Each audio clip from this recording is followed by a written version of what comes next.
certeza que sim, né? E hoje eu quero apresentar para vocês algo diferente. Não se trata dos ensinamentos de Joel Goldsmith, né?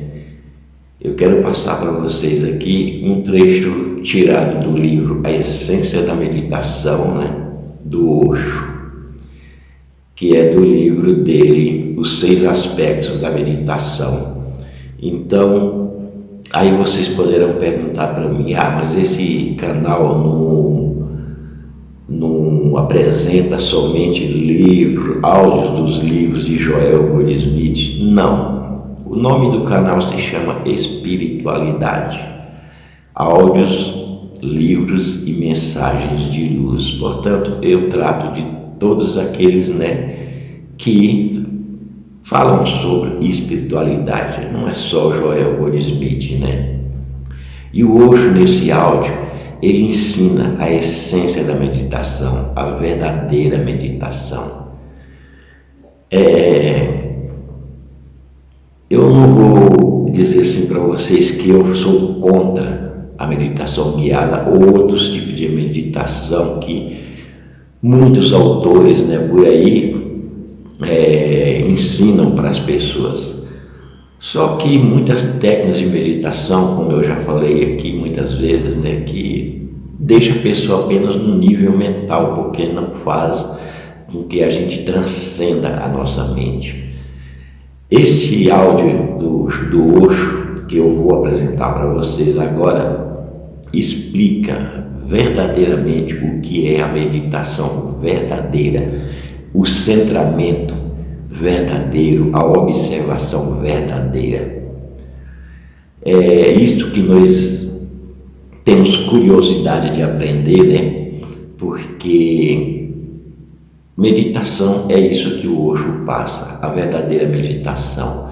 Eu acredito nisso porque eu, como eu já disse, conheço muitas técnicas de meditação, pratiquei várias técnicas de meditação, né? Há muito tempo eu venho praticando meditação. Então, eu falo tudo isso para vocês não é porque eu li num livro ou ouvi num áudio, não. É por experiência própria mesmo, porque eu pratiquei vários tipos de meditação e não chegava a lugar nenhum.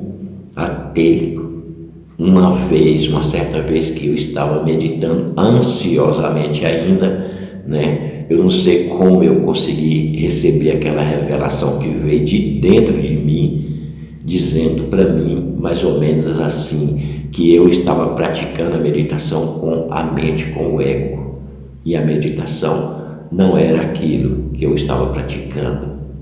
Essa voz, ela veio como um relâmpago dentro de mim, assim que na hora me fez entender que eu estava praticando com a meditação com o ego, com a mente, e é impossível o ego e a mente meditar, né? Só você, nós, o ser pode meditar. Aliás, o ser já é a própria meditação. O que nós temos que fazer, como hoje explica, é simplesmente tomar consciência deste ser, ficar no centro, né? Permanecer ali no centro, em qualquer lugar, não é só na hora que você senta para meditar ali os seus 15, 20 minutos, não. É o tempo inteiro, 24 horas por dia, dormindo, andando, conversando com alguém, dirigindo, almoçando, comendo, né, tomando banho, o que quer que você esteja fazendo, esteja sempre centralizado, sempre no centro do ser, né? Sempre lembrando de você. E quando você começa a fazer isso, você vai expandindo a sua consciência.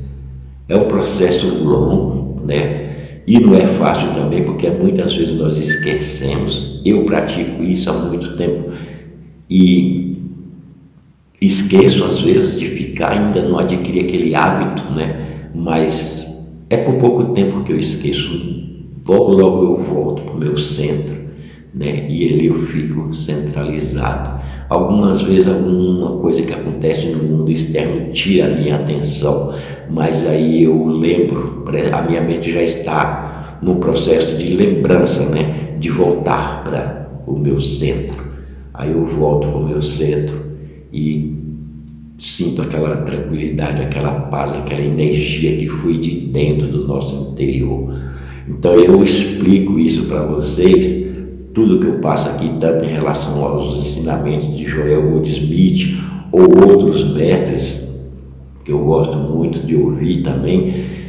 Eu passo isso para vocês não é porque eu ouço eles ou leio livros deles, não. É porque eu tenho por experiência própria o que é meditação e o que é permanecer 24 horas em estado de alerta, em estado de observação, né? Praticando os ensinamentos mesmo, o máximo que eu posso praticar, né? Que a consciência da gente não é uma coisa que se eleva assim de uma hora para outra, não. Ela vai se expandindo aos poucos, né? E conforme vai se expandindo, a gente vai sentindo aquela paz interior, aquela força interior que brota de dentro de nós. É como Jesus Cristo disse, né? Que rios, né? Rios de vida fluirão do nosso interior. Então, é assim que as coisas vão acontecendo à medida que nós vamos mantendo-nos centrados, centralizados. Então, eu não vou falar muita coisa a respeito do que o Osho diz nesse áudio, né? É uma parte de um livro dele, né? E posteriormente eu vou postar outras partes deste mesmo livro, mas agora eu quero que vocês conheçam um pouco o que é a verdadeira meditação, né?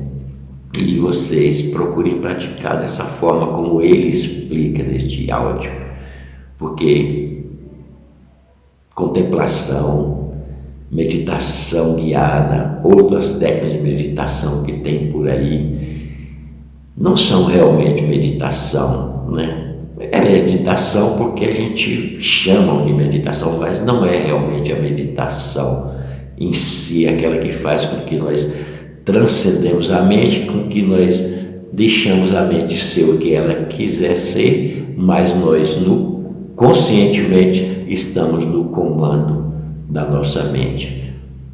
Podemos parar ela quando quisermos e podemos usar ela a hora que quisermos ou a hora que precisarmos usar, né?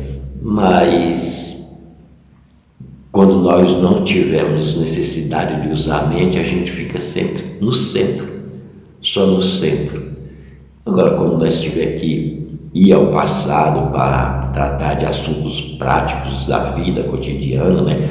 Ou ir ao futuro também para tratar de assuntos práticos da nossa vida, aí sim nós usamos a nossa mente, mas nós passamos a ficar no comando e não sob o comando dela, mas nós comandando ela, comandando os nossos pensamentos. Então é isso que eu quero passar para vocês. Ouça esse áudio, né, com atenção, e vocês vão entender o que é a verdadeira meditação, a essência da meditação. Portanto, fica aqui os meus agradecimentos a todos vocês. Espero que vocês gostem desse áudio. Se vocês gostarem desse áudio, já deixa aí o seu like, né? Já se inscreva aí no canal, clique no sininho para receber a notificação de novos vídeos, né? E vamos pôr em prática esse conhecimento, né? O que vocês aprenderam, pôr em prática. Vai ser difícil para quem ainda não está acostumado, né, com essas técnicas, né, com esse método do Osho, né, que também eu já expliquei muitas vezes aqui em outros áudios, né, mas quem não está acostumado vai ser um pouco difícil a princípio, no começo, né, mas à medida que você vai praticando, isso vai se tornando cada vez mais fácil. E até que um dia, né, quem sabe um dia, nós podemos despertar, né, de uma vez. Ninguém sabe a hora que isso pode acontecer, né? O próprio Jesus Cristo disse que nem ele sabia a hora que o Filho viria. Só o Pai sabe. Mas nós temos que permanecer alertas, né? Como na parábola que Jesus Cristo disse, né? Que o mestre, o Senhor, sai e os servos ficam ali observando, né? Esperando o momento do rei chegar, né? O rei não, o dono, né? Chegar, o dono da vinheira chegar, né? O senhor lá, que eles são servos, né? Então eles têm que ficar alerta o tempo todo, porque eles não sabem a hora que o Senhor voltará. Então Jesus Cristo usa essa palavra e o Osho fala dessa parábola neste áudio também, né? Então nós temos que permanecer alertas assim, né? Esperando a chegada do Mestre, né? Sempre em observação, esperando essa chegada do Mestre. Então eu quero aqui agradecer a todos vocês, né? Desejar uma ótima semana para vocês, semana cheia de paz, de alegria, de contentamento e de prática, né? Que é o mais importante. Muito obrigado a todos vocês e até o próximo vídeo. A Prinsky Meditações apresenta o áudio de um trecho do livro A Essência da Meditação, de Osho, parte 1. Meditação. Consciência do Eu. Fique no centro do ser. Seja um observador. Quando a mente está sem pensamentos, isso é meditação. A mente fica sem pensamentos em dois estados, ou no sono profundo, ou na meditação. Se você está consciente e os pensamentos desaparecem, isso é meditação. Se os pensamentos desaparecem e você fica inconsciente, isso é sono profundo. O sono profundo e a meditação têm uma semelhança e uma diferença. A semelhança é a seguinte: em ambos os pensamentos desaparecem. Por outro lado, eles têm uma diferença. No sono profundo, a consciência também desaparece, mas na meditação ela permanece. Portanto, a meditação é igual a sono profundo mais consciência. Você fica relaxado, como no sono profundo, e continua consciente, totalmente consciente. E isso leva você ao portal dos mistérios. No sono profundo, você passa para a não-mente, mas sem ter consciência. Você não sabe para onde está sendo levado, embora pela manhã sinta o impacto e o efeito disso. Se se tratar de fato de um sono profundo e belo, sem sonhos que o perturbem, pela manhã, você se sentirá renovado, rejuvenescido, vibrante, jovem outra vez, cheio de ânimo e vontade de viver. Mas você não sabe o que aconteceu, onde esteve. Você foi tomado por uma espécie de coma profundo, como se tivesse recebido uma anestesia, e sido levado para algum outro plano de onde você volta revigorado, jovem e rejuvenescido. Na meditação, isso acontece sem anestesia. Portanto, meditar significa ficar tão relaxado quanto você fica no sono profundo, mas alerta. Também, faça com que a consciência continue. Deixe que os pensamentos desapareçam, mas a consciência tem de permanecer. E isso não é fácil. Acontece simplesmente que nós nunca tínhamos tentado antes. Só isso. É como nadar. Se você nunca tentou, vai parecer muito difícil, vai parecer muito perigoso também. E você não conseguirá nem imaginar como as pessoas conseguem fazer isso, porque você simplesmente afunda. Mas depois que tiver tentado um pouco, a coisa parece ficar mais fácil, fica muito natural. Agora, um cientista do Japão provou em laboratório que uma criança de 6 meses é capaz de nadar. Basta dar a ela uma oportunidade. Esse cientista ensinou muitos bebês de 6 meses a nadar. Ele conseguiu um milagre e disse que está tentando fazer o mesmo com crianças mais novas também. É como se a arte de nadar estivesse embutida dentro de nós. Para que essa capacidade seja ativada, só é preciso dar a ela uma oportunidade. É por isso que, depois que aprende a nadar, você nunca esquece. Você pode ficar 40, 50 anos sem nadar, mas nunca esquece.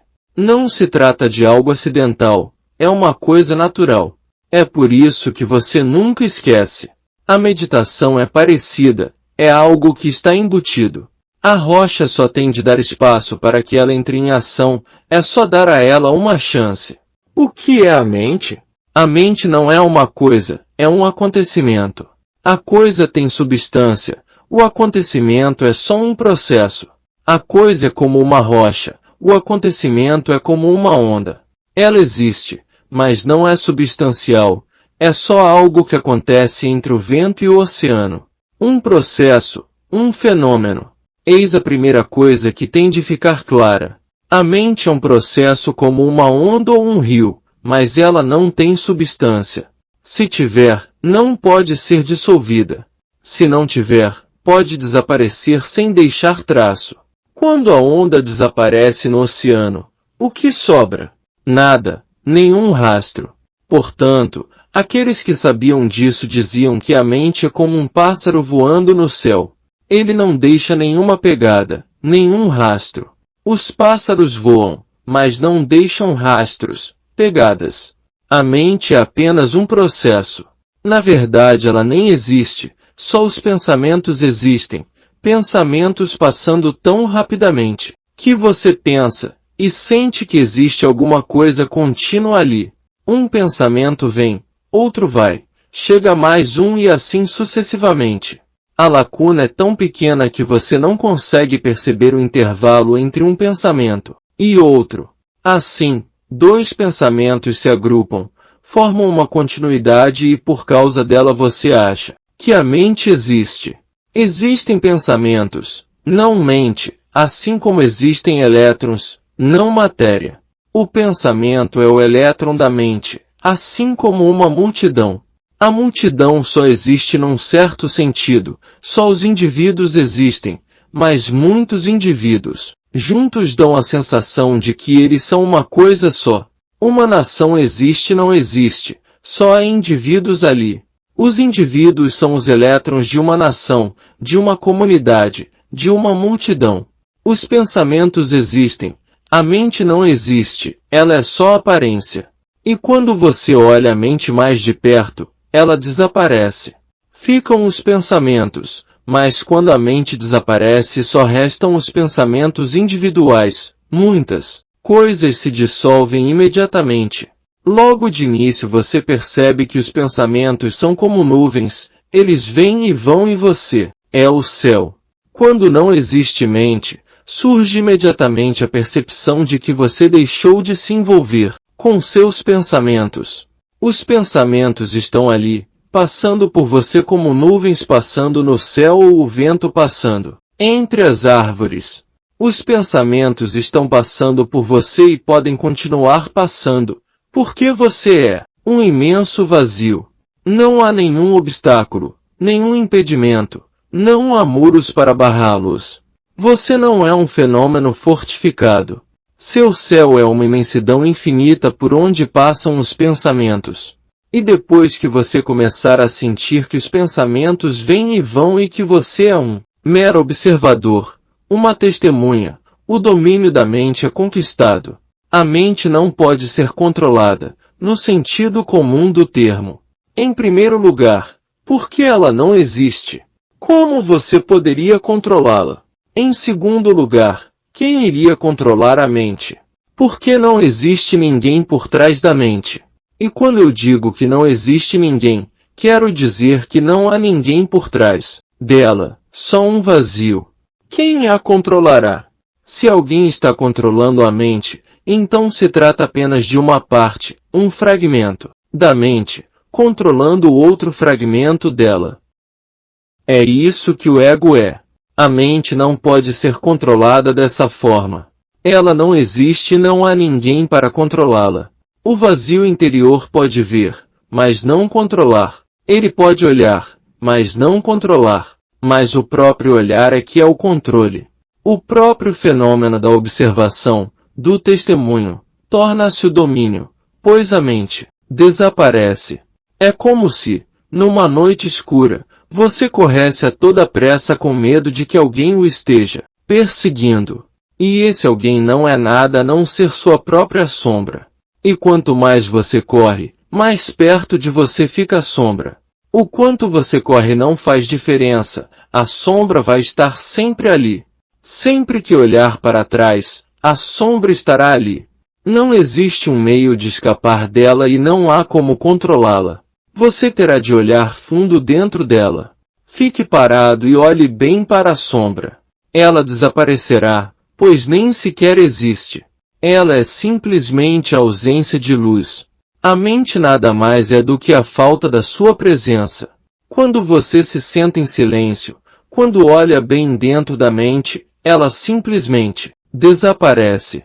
Os pensamentos continuarão, eles existem, mas a mente não estará mais ali. Porém, quando a mente desaparece, você nota que os pensamentos não são seus. É claro que eles surgem e às vezes ficam um tempinho em você, mas depois vão embora. Você talvez seja uma área de descanso, mas não é a origem desses pensamentos. Você já reparou que nenhum único pensamento parte de você?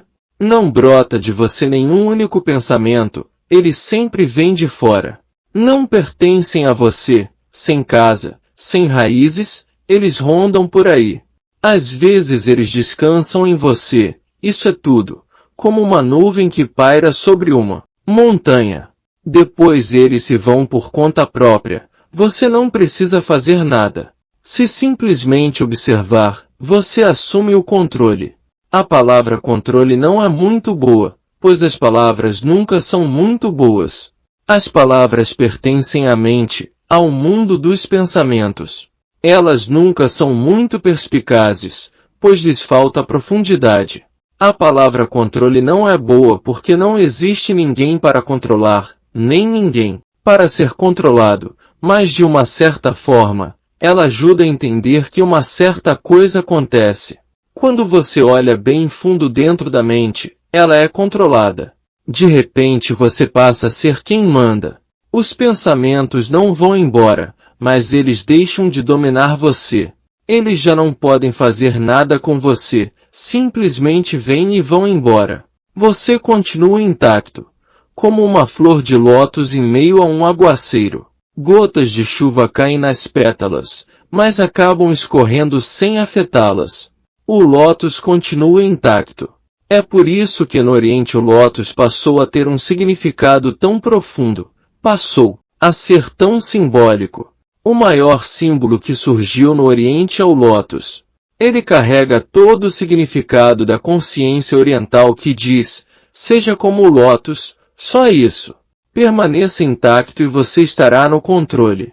Continue intacto e você será o senhor de si mesmo. Portanto, de um certo ponto de vista, a mente é como ondas, uma perturbação. Quando o mar está calmo e tranquilo, sereno, não existem ondas. Quando ele é agitado pela maré ou pelo vento forte, quando ondas gigantescas se avolumam, e toda a superfície vira um caos, então, de um certo ponto de vista, a mente existe. Todos esses exemplos são metáforas para ajudá-lo a entender uma certa qualidade interior, que não pode ser expressa em palavras. Essas metáforas são poéticas. Se souber entendê-las, você chegará a um certo entendimento. Mas se tentar entender a partir da lógica, não conseguirá captar a ideia. Elas são simples metáforas.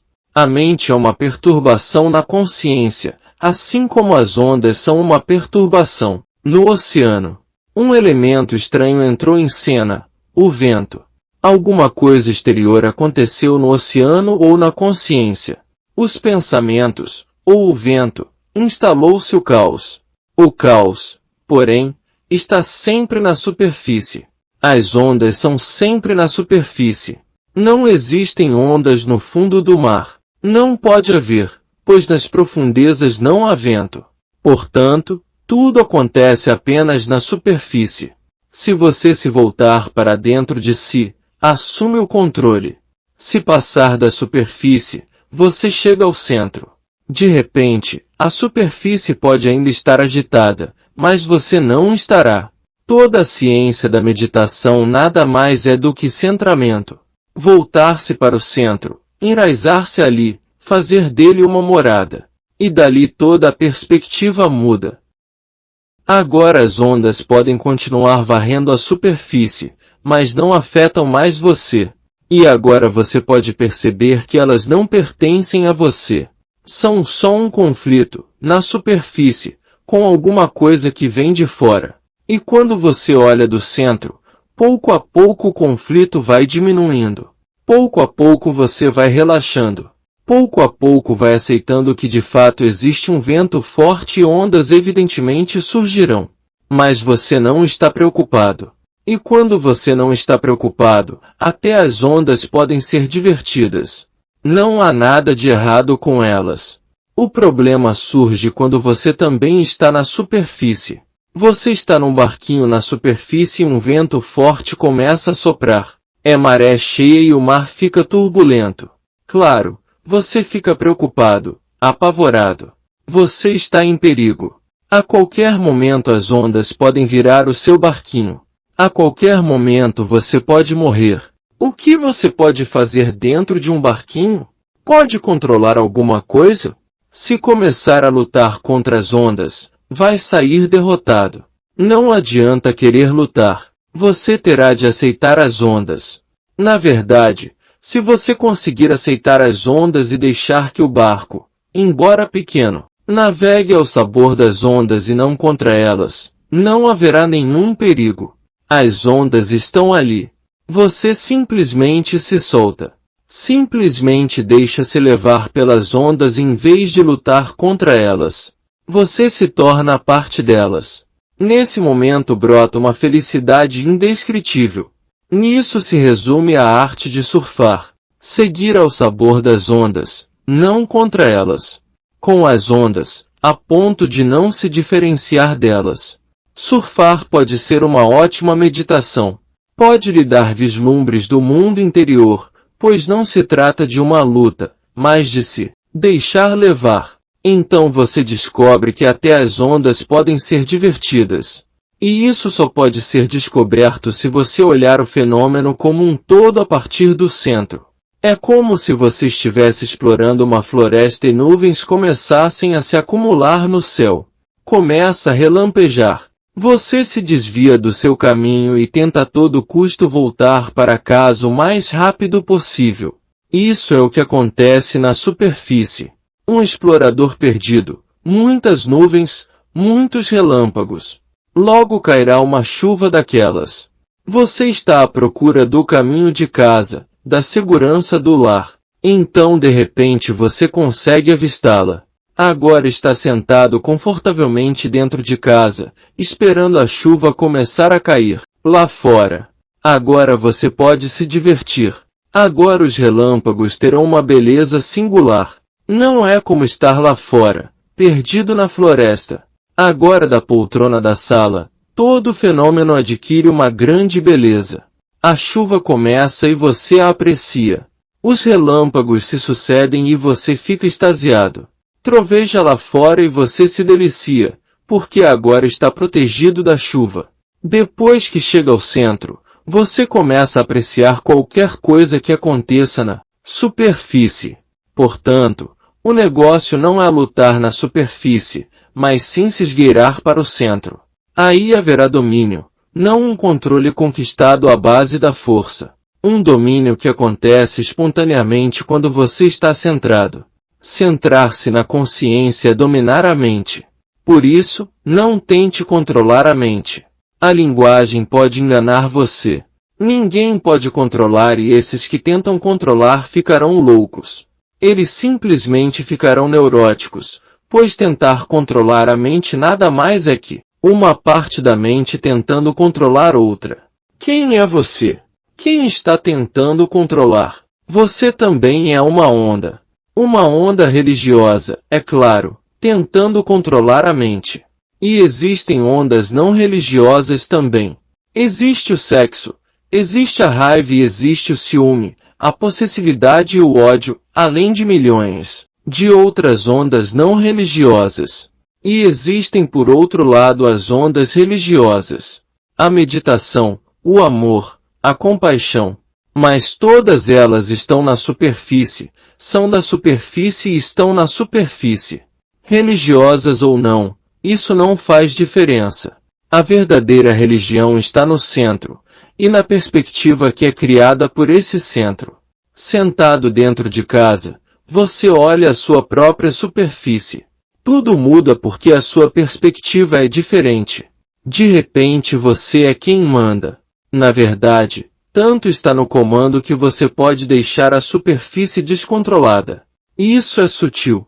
Tanto está no comando enraizado, despreocupado com a superfície, que pode até mesmo apreciar as ondas, as marés e a tempestade.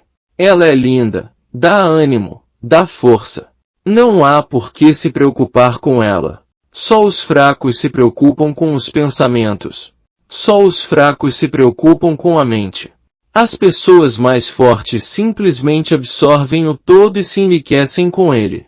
Os mais fortes simplesmente não rejeitam nada. A rejeição é consequência da fraqueza. Você fica com medo. Os mais fortes não se incomodam em absorver tudo que a vida lhes oferece. Religioso, não religioso, moral, imoral, divino, diabólico, não faz diferença. A pessoa mais forte absorve tudo e se enriquece desse modo. Ela tem uma profundidade totalmente diferente que as pessoas religiosas comuns não podem ter. Essas são pobres e superficiais. Observe as pessoas religiosas comuns indo ao templo, à mesquita, à igreja.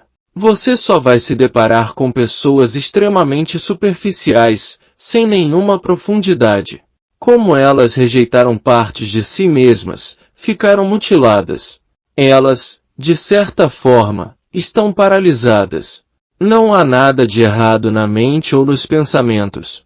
Se existe alguma coisa errada, é ficar na superfície, porque ali você não conhece o todo, e sofre desnecessariamente por causa da parte e da percepção parcial. É preciso ter uma percepção global e isso só é possível a partir do centro, pois do centro você pode olhar à sua volta em todas as dimensões, em todas as direções, para toda a periferia do seu ser. E ela é imensa. Na verdade, ela é como a periferia da existência.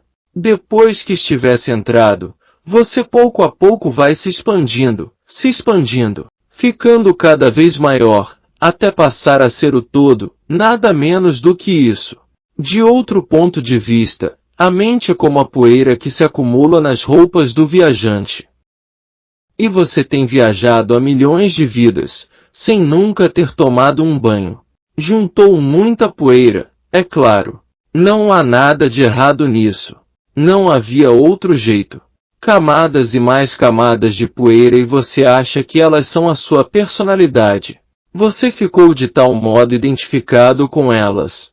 Viveu por tanto tempo com essas camadas de poeira que elas parecem a sua pele. Você se identificou. A mente é o passado, a memória, a poeira. Ninguém consegue evitá-la. Quando viaja, você fica empoeirado.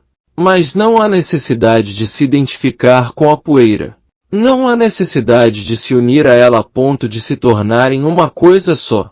Pois se fizer isso, você arranjará problema. Afinal, você não é poeira, você é consciência. Como disse Omar Khayyam, pó sobre pó. Quando um homem morre, o que acontece? O pó volta a ser pó. Se você fosse apenas pó, então tudo voltaria a ser pó. Nada sobraria. Mas você é apenas pó. Camadas e mais camadas de pó? Ou existe algo dentro de você que não é pó em absoluto? Que não é nem nunca será feito de terra? Essa é a sua consciência, a sua percepção consciente. O seu ser é percepção consciente, é consciência. E a sua mente é a poeira que a sua percepção consciente vai acumulando. Existem duas maneiras de acabar com a poeira. A religião comum diz para você lavar as roupas e esfregar bem o corpo. Mas esses métodos não dão muito resultado. Mesmo que você lave muito bem as roupas, elas já ficaram tão imundas que não há mais jeito. Não é possível limpá-las. Pelo contrário, qualquer coisa que você fizer só servirá para deixá-las ainda em pior estado. Isso aconteceu de fato. Mula Nasrud um dia me procurou e ele é um beberrão. Suas mãos tremem. Quando come, quando toma chá, tudo acaba caindo nas roupas dele. De modo que todas elas têm manchas de chá, de comida, de todo tipo de coisa. Então eu disse a Nasrud, por que você não procura alguém que venda produtos de limpeza e lhe pede algo? Existem produtos que podem tirar essas manchas. Ele foi. Depois de uma semana voltou. Suas roupas estavam em pior estado ainda. Muito pior do que antes. Eu perguntei, o que aconteceu? Você não procurou um vendedor de produtos de limpeza? Ele disse, procurei. E o produto que ele me deu é ótimo. Funciona mesmo. As manchas de chá e de comida desapareceram todas. Agora eu preciso de um outro produto, pois o que ele me deu deixa as suas próprias manchas. As pessoas religiosas enchem você de sabões e de produtos químicos. Instruções sobre como lavar a sujeira. Mas esses produtos também provocam manchas. É por isso que a pessoa sem moral pode aprender sobre moral, mas continuar suja. Agora de um jeito moral, mas ainda suja. Há casos em que a situação fica ainda pior do que antes. O homem sem moral é de muitas formas inocente e menos egocêntrico. O homem que tem moral continua com toda a imoralidade dentro da cabeça dele. E ainda adquire muitas coisas novas. Atitudes moralistas, puritanas, egoístas. Ele se sente superior. Considera-se um escolhido. E o resto da humanidade está condenado ao inferno. Só ele vai para o céu. E toda a imoralidade continua interiormente. Pois você não consegue controlar a mente se estiver na superfície. Não há como. Simplesmente as coisas não acontecem dessa forma. Só existe um controle. E ele consiste na percepção a partir do centro. A mente é como poeira acumulada ao longo de milhões de viagens. A postura da religião verdadeira, da religião radical que se contrapõe à comum, é simplesmente tirar as roupas. Não se dê ao trabalho de lavar essas roupas. Não há mais como limpa-las. Faça simplesmente como a cobra que desliza para fora da pele velha, e nem olha para trás. De um terceiro ponto de vista, a mente é passado, é memória. Todas as experiências acumuladas num certo sentido. Tudo que você já fez. Tudo que já pensou. Tudo que já desejou. Tudo que já sonhou. Tudo. Seu passado inteiro. Sua memória. Mente é memória. E a menos que se livre da memória, você não conseguirá dominar a mente. Como se livrar da memória? Ela está sempre ali seguindo você. Na verdade você é a memória. Então como se livrar dela? Quem é você sem as suas lembranças? Quando eu pergunto quem é você, você me diz seu nome. Isso é uma lembrança. Seus pais lhe deram um nome um tempo atrás. Eu pergunto quem é você. E você me fala da sua família, do seu pai, da sua mãe. Isso é uma lembrança. Eu pergunto quem é você. E você me conta o que estudou. Seu nível de instrução. Que fez mestrado em artes. Ou que tem doutorado.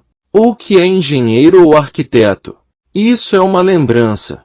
Quando eu pergunto quem é você, se você de fato olhar para dentro, só terá uma resposta. Não sei. Tudo o que disser será apenas uma lembrança. Não você de verdade. A única resposta verdadeira, autêntica só pode ser não sei. Pois conhecer a si próprio é a última coisa que você faz.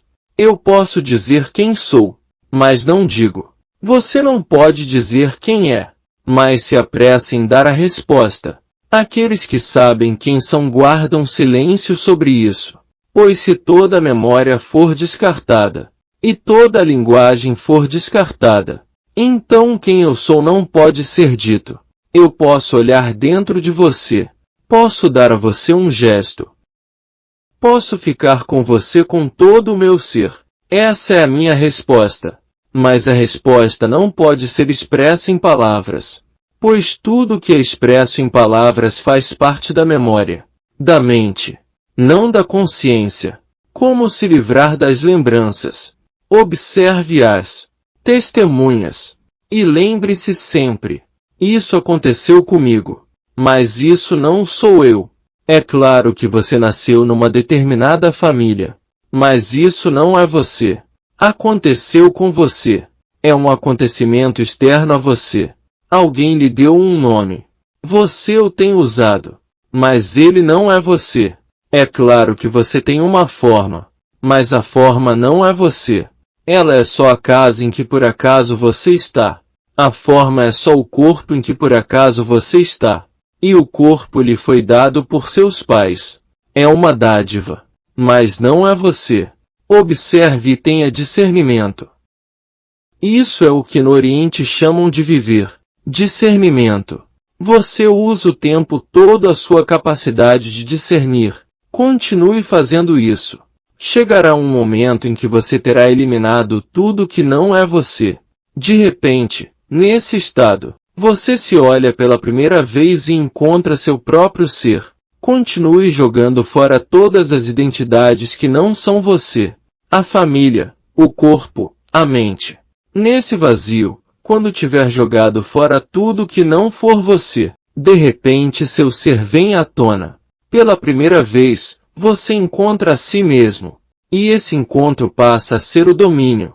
Não é possível parar o pensamento. Não que ele não pare. Só não é possível fazê-lo parar. Ele para espontaneamente. É preciso entender essa diferença. Do contrário, você vai ficar maluco tentando perseguir a sua mente. A não-mente não surge quando você para de pensar. Quando não existe mais o pensar, existe a não-mente. O próprio esforço para parar de pensar criará mais ansiedade. Criará mais conflito. Fará com que você fique dividido. Você viverá em constante tumulto interior. E isso não ajudará em nada. E mesmo que você consiga forçá-lo a parar por alguns instantes, isso não será nenhuma conquista, pois esses instantes ficarão quase mortos. Não estarão vivos. Você pode até sentir uma certa tranquilidade, mas não silêncio, pois a tranquilidade forçada não é silêncio. Lá no fundo, nas profundezas do inconsciente, a mente reprimida continua em atividade. Portanto, não existe um meio de parar a mente. Mas a mente para. Isso é certo. Ela para por livre e espontânea vontade. Então o que fazer? A pergunta é relevante. Observe. Não tente pará-la. Não é preciso fazer nada contra a mente. Para começar, quem iria fazer isso? Seria a mente brigando com ela mesma. Você dividiria sua mente em duas. Uma parte estaria tentando ser a chefe, amando a chuva. Estaria tentando matar a outra parte de si mesma. O que é um absurdo. É um jogo idiota. Pode levá-lo à loucura. Não tente deter a mente ou o pensamento. Só observe. Dê vazão a ele. Deixe a mente em total liberdade. Deixe-a vagar no ritmo que quiser. Não tente de forma nenhuma controlá-la. Seja só uma testemunha. Ela é tão bela. A mente é um dos mecanismos mais belos que existem. A ciência ainda não foi capaz de criar nada como ela. A mente continua sendo uma obra-prima. Tão complicada. Com um poder tão grande. Com tantas potencialidades. Observe-a. Aprecie-a. E não a vigie como se ela fosse um inimigo. Pois se você olhar para a mente como um inimigo, não conseguirá observá-la. Você já será preconceituoso. Já estará contra ela. Já terá decidido que existe algo de errado com a mente. Já terá chegado a uma conclusão. E sempre que você olha para uma pessoa como se ela fosse sua inimiga, você não olha profundamente. Nunca olha dentro dos olhos. Você a evita. Observar a mente significa olhar para ela com um amor profundo, com profundo respeito e reverência. Ela é uma dádiva de Deus para você. Não existe nada de errado com a mente em si. Não há nada de errado com o ato de pensar. Trata-se de um lindo processo. Assim como a todo processo, as nuvens cruzando o céu são lindas. Por que não haver pensamentos cruzando seu céu interior? As flores pendendo das árvores são lindas. Por que não haver pensamentos florescendo no seu ser? O rio correndo para o mar é lindo. Por que não haver essa corrente de pensamentos correndo em algum lugar, rumo a um destino desconhecido? Não é lindo? Olhe a mente com profunda reverência. Não brigue com ela. Ame-a. Observe as sutis nuances da mente. Os volteios repentinos. Os belos volteios. Os saltos e trancos que ela dá. Os jogos que continua fazendo. Os sonhos que ela navega.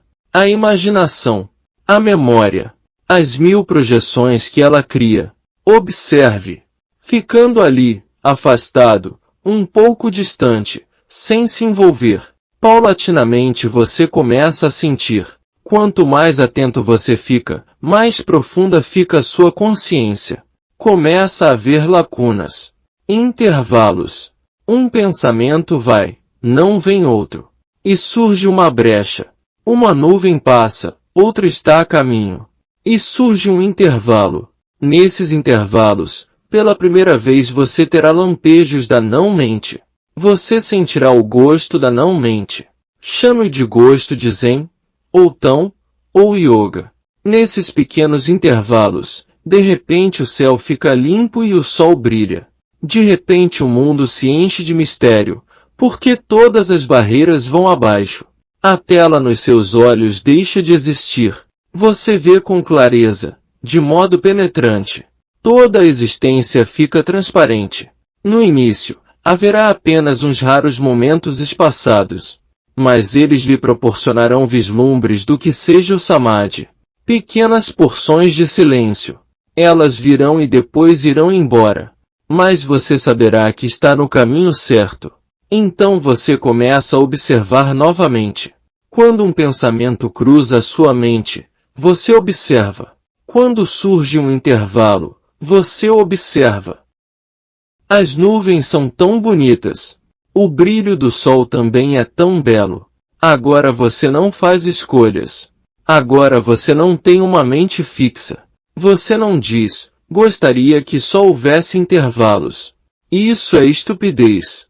Pois se ficar apegado ao desejo de que só haja intervalos, você novamente terá decidido ficar contra o pensamento. E aí os intervalos desaparecerão.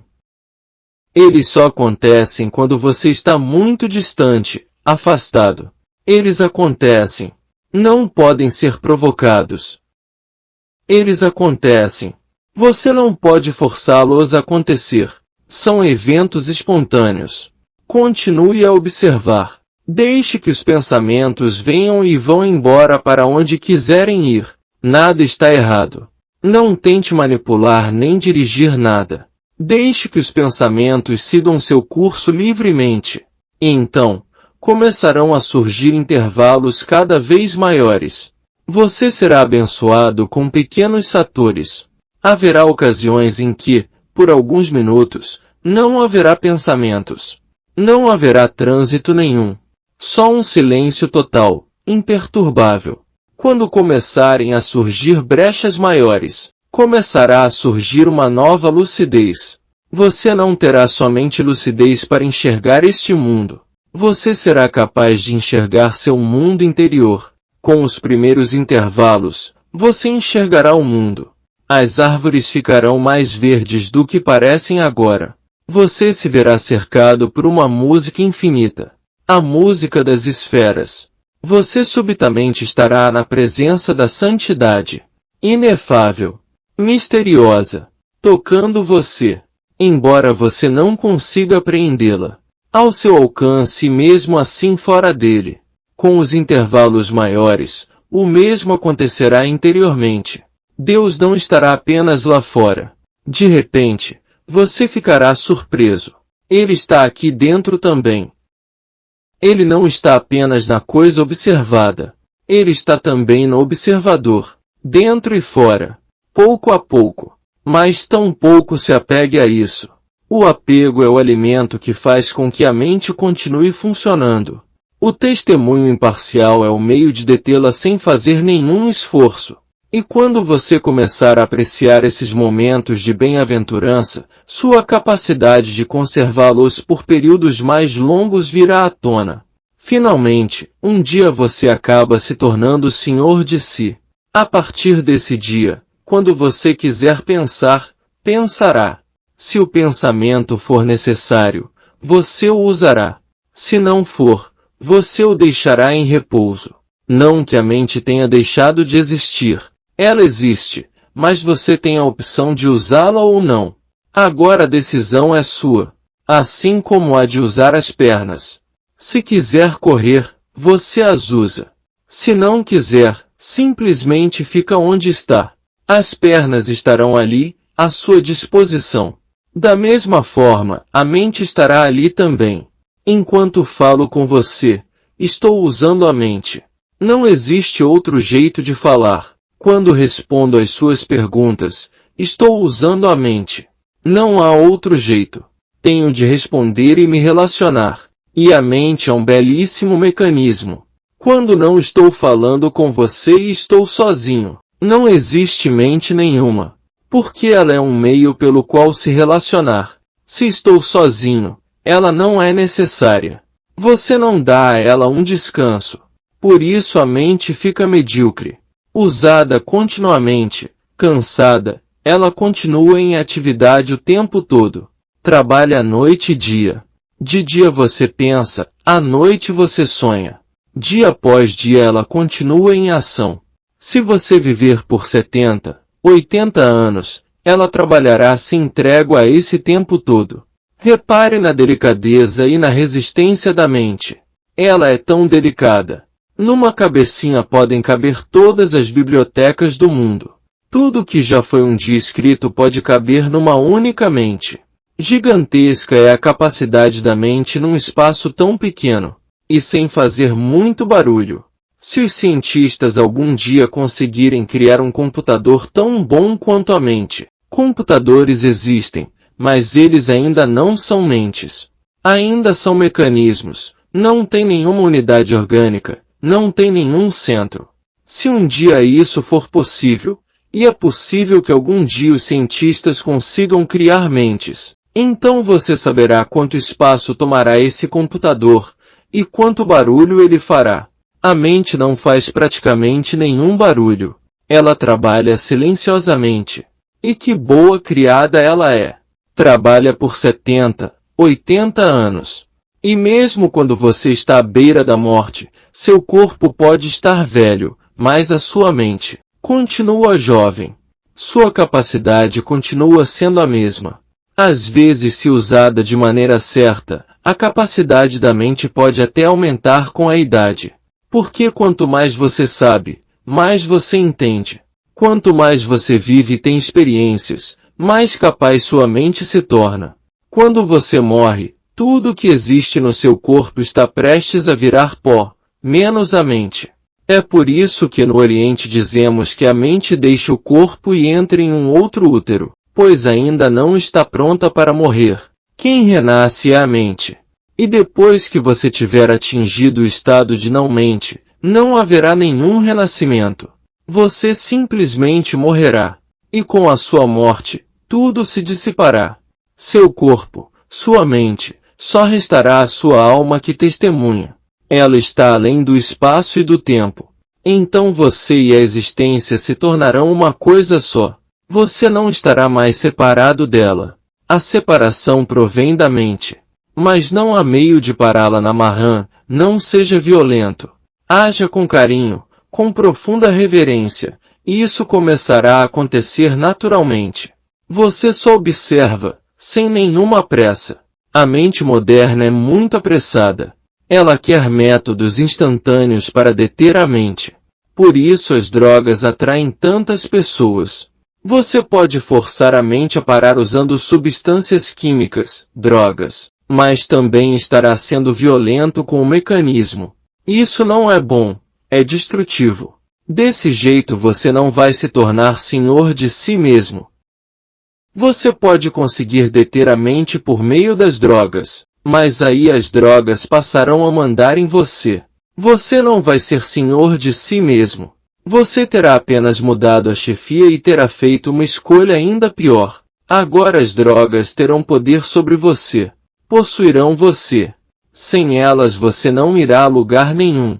A meditação não é um esforço contra a mente. É uma maneira de entendê-la. É uma maneira muito afetuosa de testemunhar a mente. Mas é claro, é preciso ter muita paciência. Essa mente que você carrega na cabeça existe há séculos, milênios. Essa mentezinha carrega toda a experiência da humanidade. E não só da humanidade, também dos animais, dos pássaros, das plantas, das rochas. Você já passou por todas essas experiências. Tudo o que já aconteceu até hoje, já aconteceu também dentro de você. Numa nós muito pequena, você carrega toda a experiência da existência. É isso que a sua mente é. Na verdade, dizer que ela é sua não é muito apropriado. Ela é coletiva, pertence a todos nós. A psicologia moderna faz dela objeto de estudo. A análise junguiana, particularmente, a considera objeto de estudo. E eles já começaram a pressentir a existência de algo como um inconsciente coletivo. A sua mente não é sua, ela pertence a todos nós. Nossos corpos estão bem separados, mas nossas mentes não estão tão separadas assim.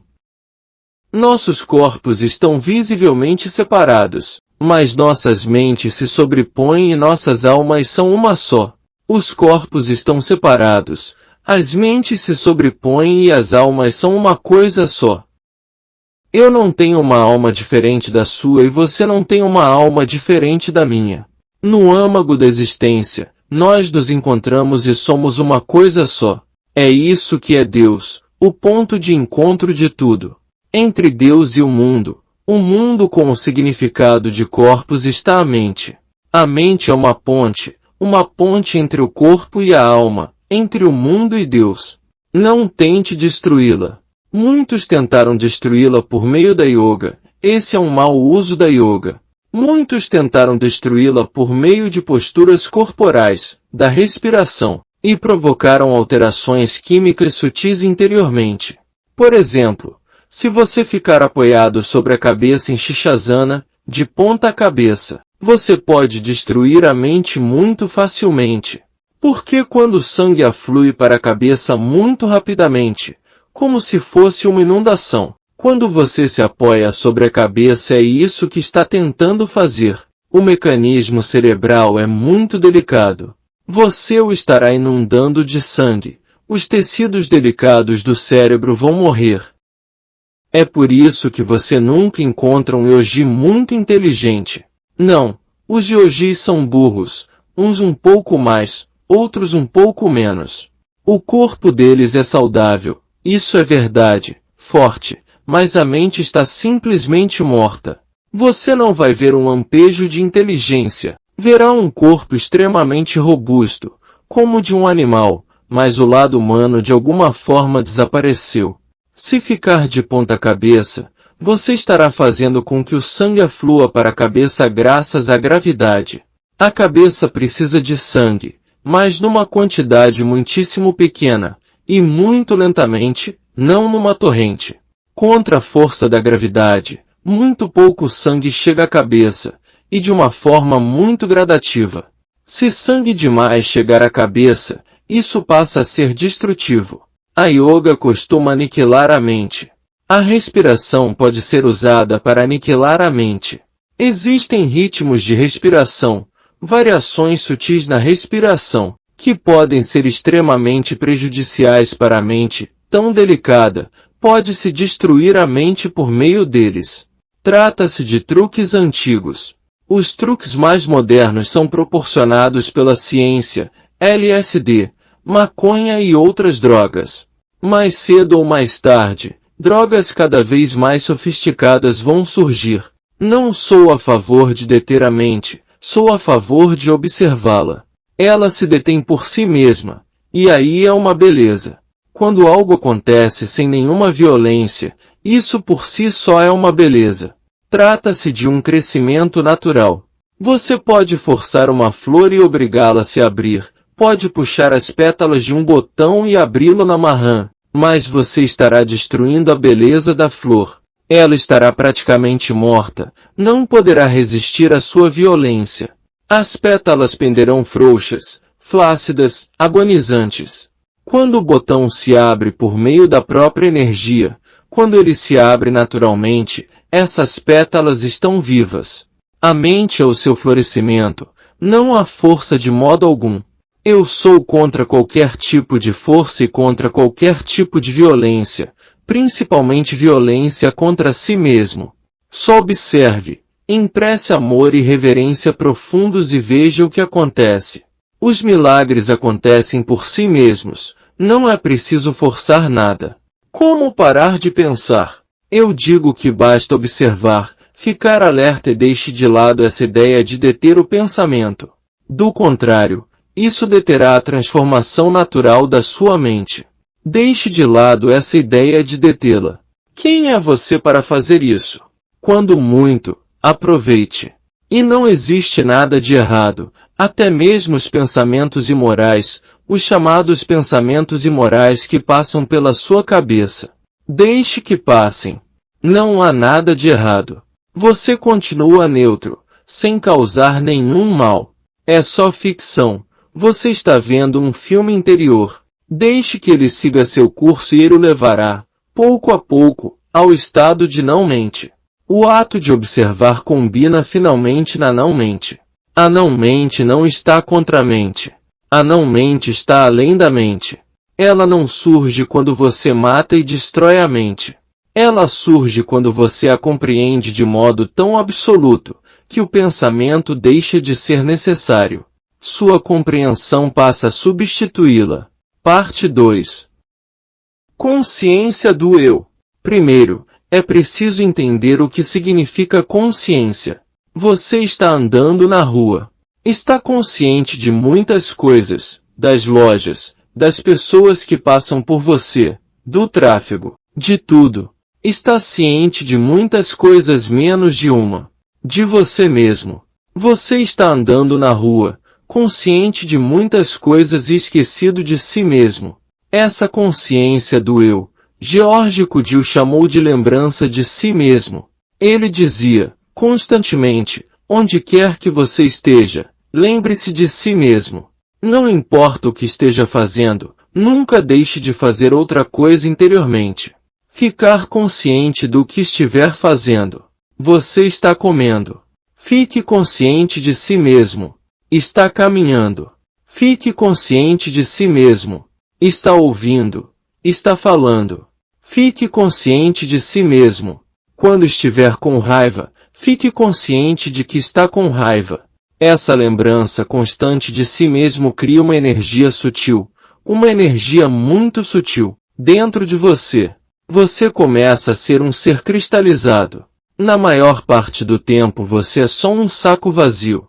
Nenhuma cristalização, nenhum centro de verdade, só liquidez, só uma combinação ao acaso, de muitas coisas sem nenhum centro. Uma multidão, em constante mudança, mas sem ninguém que a comande. A consciência é o que faz de você o comandante do navio. E quando eu digo comandante não quero dizer alguém que detém o comando, quero dizer uma presença contínua. Sempre que estiver fazendo alguma coisa, ou não estiver fazendo nada, uma coisa tente ser constante na sua consciência. Que você é. O simples sentimento de si mesmo e de que esse si mesmo é, cria um centro de calma, um centro de silêncio, um centro de comando interior. Trata-se de um poder interior. E quando eu digo poder interior, Quero dizer literalmente isso. É por isso que Buda fala do fogo da consciência. Ela é um fogo. Se começar a ficar consciente, você começará a sentir uma energia nova em você. Um fogo, uma vida nova. E por causa dessa vida nova, desse poder, dessa energia, muitas coisas que dominavam você se dissipam. Você não tem de lutar contra elas. Você tem de lutar contra a sua raiva, contra a sua ganância, contra o sexo, porque você é fraco. Portanto, na verdade, a ganância, a raiva, o sexo não são o problema. A fraqueza é o problema. Quando você começar a ficar mais forte interiormente, com um sentimento de presença interior, de que você é, suas energias ficam concentradas, cristalizadas num único ponto e nasce um eu. Veja, não nasce um ego, nasce um eu. O ego é um sentido falso de eu. Mesmo sem ter um eu, você continua acreditando que você é um eu, que na verdade é o ego. Ego significa falso eu. Você não é um eu, embora acredite que seja.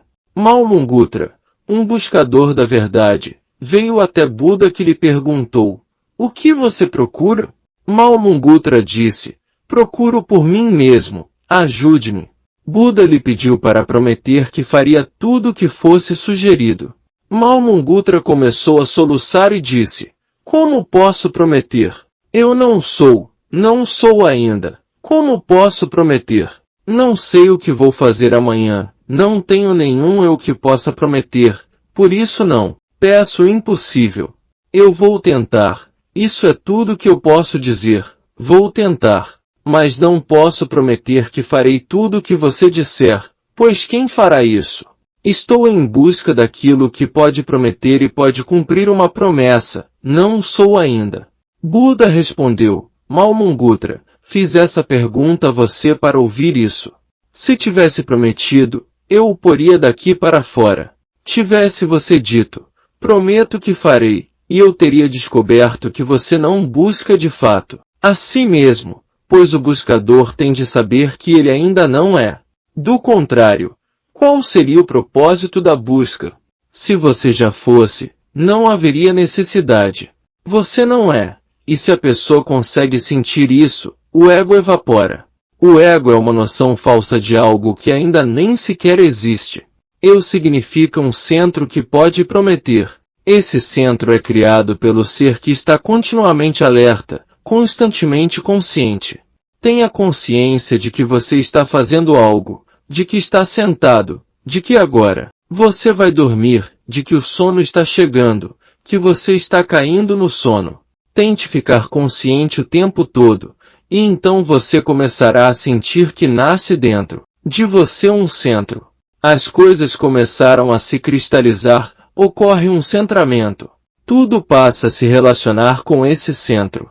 Nós estamos sem centro. Às vezes nos sentimos centrados, mas esses são momentos em que a situação nos obriga a ficar conscientes. Se de repente surgir uma situação de grande perigo, você começará a sentir um centro dentro de você, pois ficamos conscientes quando estamos em perigo. Se alguém vai matar você, não dá para pensar, não é possível ficar inconsciente. Toda a sua energia está centrada e esse momento se torna sólido. Você não pode ir para o passado, nem pode ir para o futuro. Esse momento passa a ser tudo que existe, e nesse instante você não só fica consciente do assassino, como fica consciente de si mesmo, a pessoa que está sendo assassinada. Nesse momento sutil, você começa a sentir um centro dentro de si. É por isso que os jogos perigosos atraem as pessoas. Pergunte a alguém que esteja tentando chegar ao topo do Guru Shankar, do Everest.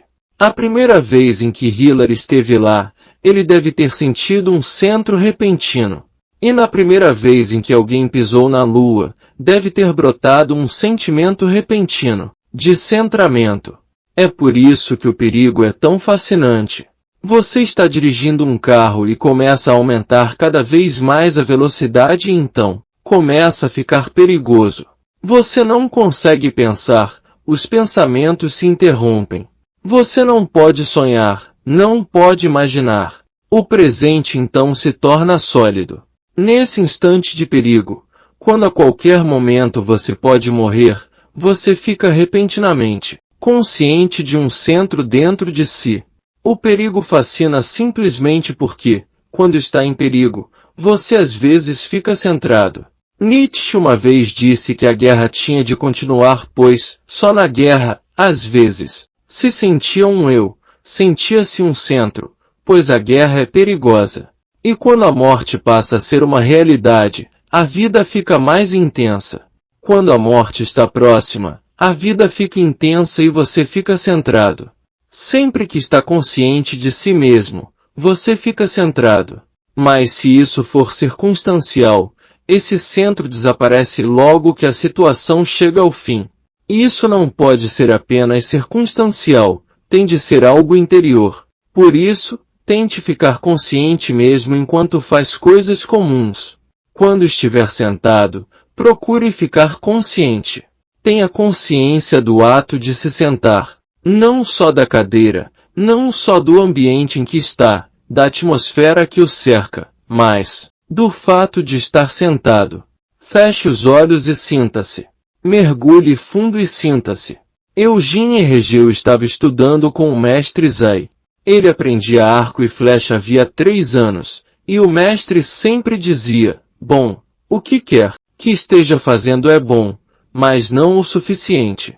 Regeu acabou tornando-se um mestre no arco e flecha. Sua pontaria era absolutamente perfeita, e mesmo assim o mestre continuou a dizer, você está indo bem, mas isso ainda não é suficiente. Estou com uma pontaria perfeita, disse Regeu. Então o que mais você espera de mim? Como é possível ir além disso? Com total precisão e você espera ainda mais?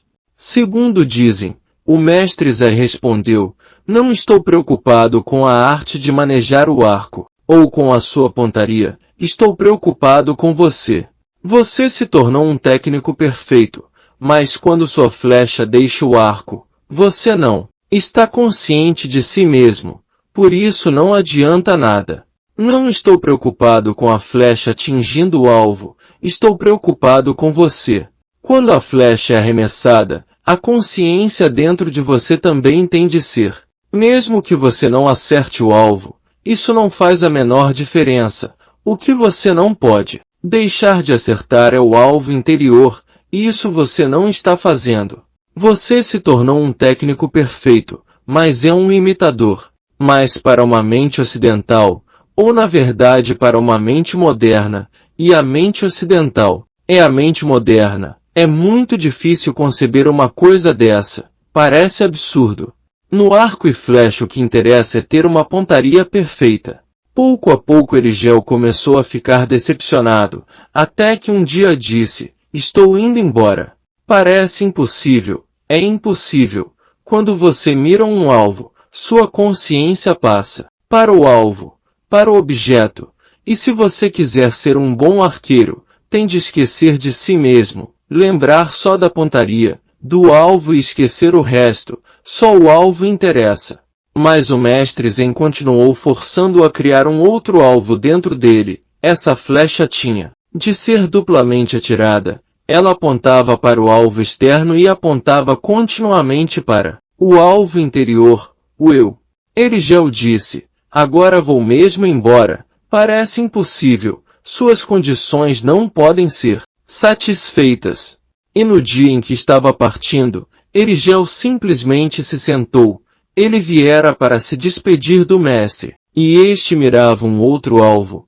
Outra pessoa estava aprendendo com ele, e pela primeira vez, Erigel não participava. Ele só viera para se despedir e ficar assentado ali. No momento em que o mestre acabasse a aula, ele se despediria e iria embora. Pela primeira vez ele não participava. Mas então, de repente, Erigel ficou consciente do mestre e da consciência do duplo atirar. Do mestre. O mestre fazia pontaria. Durante 3 anos Erigel tivera o mesmo mestre, mas estava mais preocupado com seu próprio empenho. Nunca tinha visto esse homem. O que ele fazia? Pela primeira vez ele viu e percebeu, e de repente, espontaneamente, sem fazer nenhum esforço, ele se aproximou do mestre, tomou o arco da mão dele, mirou o alvo e atirou a flecha. E o mestre disse: "Muito bem, pela primeira vez você conseguiu, estou feliz." O que ele tinha feito? A primeira vez estava centrado em si mesmo. O alvo estava lá, mas ele também estava presente. Portanto, não importa o que esteja fazendo, não importa, não precisa ser arco e flecha, não importa o que esteja fazendo, nem que esteja apenas sentado. Lembre-se do duplo atirar, lembre-se do que está acontecendo fora e também de quem está dentro. Lynch fazia uma preleção pela manhã quando alguém perguntou: "Só me diga uma coisa, quem sou eu?" Lynch saiu de onde estava e foi até o homem. Todos na sala ficaram em silêncio. O que ele iria fazer?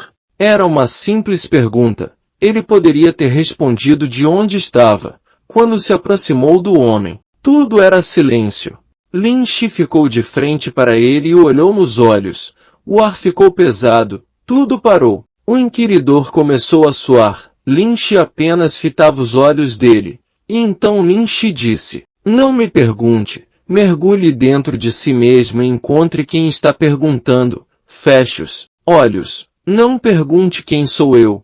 Entre dentro de você e descubra quem está perguntando. Quem é esse inquiridor interno? Esqueça-me. Encontre a fonte da pergunta, mergulhe fundo no seu mundo interior." E contam que o homem fechou os olhos, ficou em silêncio e de repente ele era um iluminado. Abriu os olhos, riu, tocou os pés de Lynch e disse: "Você me respondeu. Tenho feito essa pergunta a todo mundo e recebi muitas respostas, mas nada provou ser a resposta. Mas você me respondeu. Quem sou eu?" Como alguém pode responder a essa pergunta? Mas nessa situação em particular, 1000 pessoas em silêncio, em profundo silêncio, Lynch se aproximou com um olhar penetrante e simplesmente ordenou ao homem: "Feche os olhos, mergulhe dentro de si e encontre o inquiridor dentro de você. Não espere que eu dê a resposta. Descubra quem perguntou." E o homem fechou os olhos. O que aconteceu nesse caso? Ele ficou centrado. De repente ele se centrou. De repente tomou consciência da sua essência mais profunda. Isso tem de ser descoberto e a consciência é o método que se usa para descobrir essa essência profunda. Quanto mais inconsciente você está, mais se distancia de si mesmo. Quanto mais consciente, mais perto chega de si mesmo. Se a consciência for total, você está no centro. Se a consciência for menor, você está próximo da periferia. Quando está inconsciente, você está na periferia em que o centro é completamente esquecido. Existem, portanto, 2 caminhos a seguir. Você pode ir para a periferia e seguir na direção da inconsciência, sentado assistindo a um filme, sentado em algum lugar, ouvindo música. Você pode se esquecer de si mesmo. Nesse caso você está na periferia, lendo Bhagavad Gita ou a Bíblia ou ao Corão. Você pode se esquecer de si mesmo e aí você está na periferia. Faça o que fizer, se conseguir se lembrar de si mesmo, você estará mais perto do centro. Então um dia, repentinamente, você fica centrado. Nesse dia você terá energia. Essa energia é o fogo. Toda a vida, toda a existência é energia, é fogo. Fogo é o nome antigo. Agora chamam de eletricidade. O homem usou muitos e muitos nomes para designar essa energia, mas fogo é uma boa opção.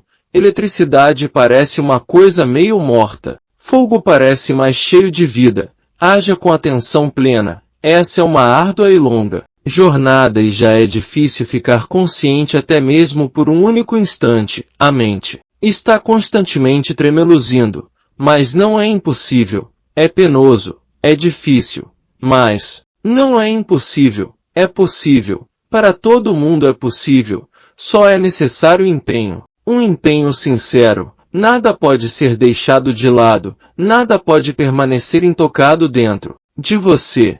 É preciso sacrificar tudo pela consciência, só então a chama interior é descoberta, ela está aí. Se uma pessoa decidir procurar a unidade essencial de todas as religiões que já existiram e que possam existir, ela encontrará uma única palavra: consciência. Jesus conta uma história. O dono de uma grande residência teve de sair, e ordenou aos criados que ficassem de prontidão, pois ele poderia voltar a qualquer momento. Então, por 24 horas eles tiveram de ficar em alerta. O patrão poderia voltar a qualquer momento. A qualquer momento.